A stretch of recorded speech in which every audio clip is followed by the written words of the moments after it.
नमस्कार, मैं उषा कुमारी। मैं पूर्वी चंपारण जिले के पकड़ीदयाल प्रखंड में उत्क्रमित मध्य विद्यालय अजगरवा पूरब में सहायक शिक्षिका के रूप में पदस्थापित हूँ। मेरी शैक्षणिक योग्यता MA B.Ed है। मेरे जिले की तो अनेक विशेषताएं हैं। सबसे पहला कि केसरिया बौद्ध स्तूप पूर्वी चंपारण जिले में ही पड़ता है। दूसरी यह कि यह भूमि जो है वह आंदोलन की भूमि है, क्रांतिकारी भूमि है। यहीं से महात्मा गांधी जी ने सत्याग्रह शुरू किया था।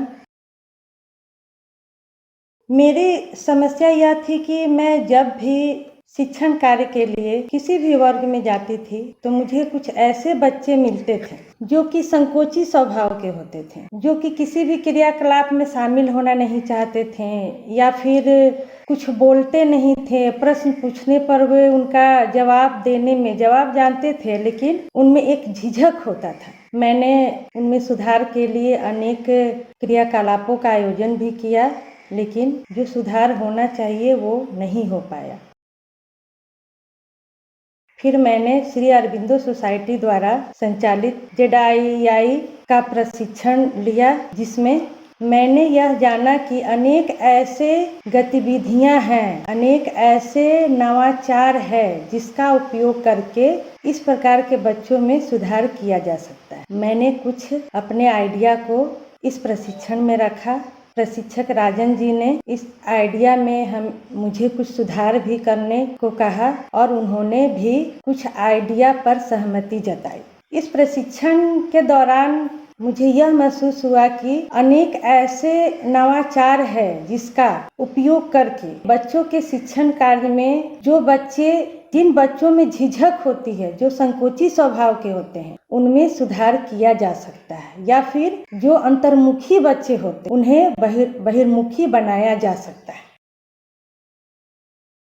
इस समस्या के समाधान के लिए मैंने एक नवाचार का उपयोग, वो नवाचार था पुर्जी उठाओ और प्रतिभा दिखाओ। मैंने कुछ पुर्जी पर कुछ ऐसी गतिविधियां, ऐसे क्रियाकलाप लिखे जिससे कि प्रत्येक बच्चे को आकर के पुर्जी उठा करके खोलना पड़ता था और वो क्रियाकलाप बोलने का हो या दिखाने का हो, ये करके उनको दिखाना पड़ता था।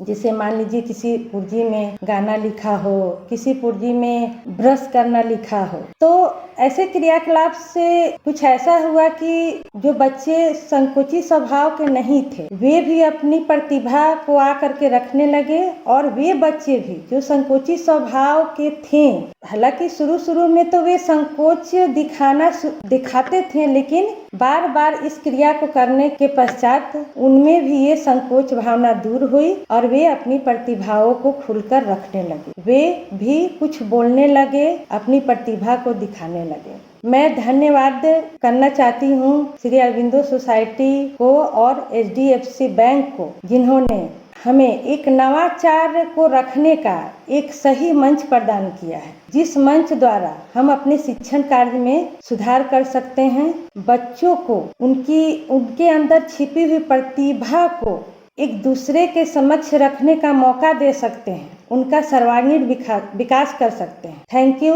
अरबिंदो सोसाइटी और HDFC बैंक, जिन्होंने हमें ये मंच प्रदान किया है। Thank you so much.